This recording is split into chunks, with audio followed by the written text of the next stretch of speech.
Hey, YA. Monday, Matthew chapter 9. I'm going to go right to the end and go to verse 35 and just start reading. There's a couple things I want to point out this morning.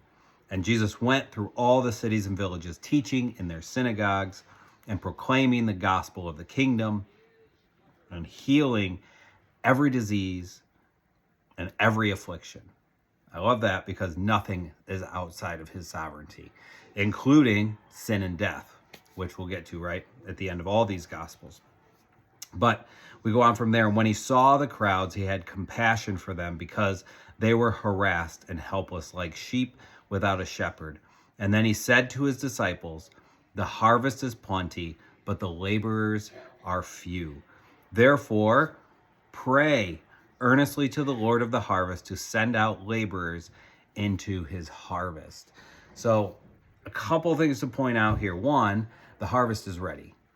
The harvest is ready, but what we need to do, the first thing we need to do, the priority that we need to have is we need to pray. We need to be in prayer that the Lord would send out harvesters. And then secondly, when it says send out laborers to his harvest, we should be the ones who are raising our hands like, send me, send me, send me, looking for opportunities. It should not be like the reaping in, what's the movie? I forget. The reaping where they pick people to go into the battle dome to kill each other. It shouldn't be like that where nobody wants to be picked.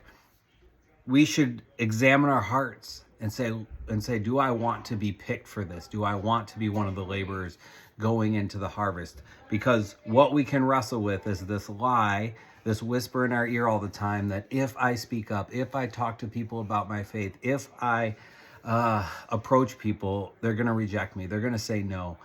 It's going to cause problems in relationships. The harvest is plenty, but the laborers are few. And that's our prayer today. Just think through that. There's a lot here. There's a lot to pray through. There's a lot to understand. This is just my focus today, that the harvest is plenty and the laborers are few. Lord, we pray that you would make us into those who would raise our hands saying, here I am, send me out to the harvest, because I want to be part of that. So think about that today.